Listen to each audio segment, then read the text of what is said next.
Bonjour à tous et bienvenue sur boursicoté.com pour cette nouvelle analyse technique du CAC 40 en point matinal avec une configuration qui semble vouloir reprendre de la hauteur suite à la forte baisse constatée hier sur laquelle je vous disais qu'il n'y avait pas encore de remise en cause de la dynamique haussière. On repart ici sur un gap à la hausse. Alors on a une configuration très intéressante puisqu'on a un gap qui s'ouvre quasiment sur les mêmes niveaux que celui de la veille et on revient très rapidement ici sur la zone des 6320 points et en cas de rupture ici de cette zone, on reviendrait ici à proximité de la zone de point haut que nous avions connue ici à 6380 points. Du point de vue des indicateurs techniques, on accompagne, je dirais, ce retour à la hausse par un changement de tendance au niveau des histogrammes du MACD. Le RSI qui était sur une trajectoire de sortie de sa zone de surachat est en train de se stabiliser. On a rebondi ici sur la zone 50 et pour l'instant, il semblerait que l'on veuille reprendre ici cette dynamique. Alors, la configuration intéressante, on la voit mieux en daily. Comme on peut le voir ici par rapport à la baisse que nous avions connue mercredi, on est venu ici marquer cette bougie donc avec un gap et ici on reprend le gap. Alors on n'est pas tout à fait sur une étoile du matin puisque nous n'étions pas forcément dans une dynamique baissière justement au moment de la formation de cette configuration. Qui plus est, on n'a pas une bougie forcément hésitante ici sur la configuration donc d'hier, même si l'ombre est portée sur la partie inférieure de la bougie. Ce qui est intéressant, c'est que l'on a ici une zone de gap qui est quasiment identique, mais même légèrement plus forte, ce que l'on avait à la baisse par rapport à ce que l'on a à la hausse aujourd'hui. Ce qui nous donne un signal en fait d'invalidation de ce gap que je vous décrivais hier comme un gap de rupture par rapport à la dynamique ici très court terme. Donc on invalide ce gap puisqu'on ouvre un gap inverse sur un écart encore plus grand.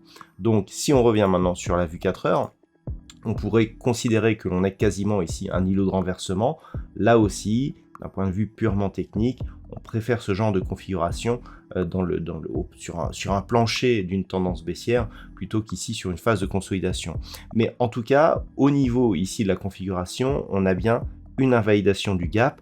On voit ce gap qui avait permis ici un franchissement de la moyenne mobile 20 exponentielle et un contact sur la bande de Bollinger inférieure. Il est invalidé puisque l'on repart ici avec un gap similaire et même plus grand au contact. Le contact est en train de se faire actuellement puisqu'on est à 6320.11 pour 6320 ici zone horizontale.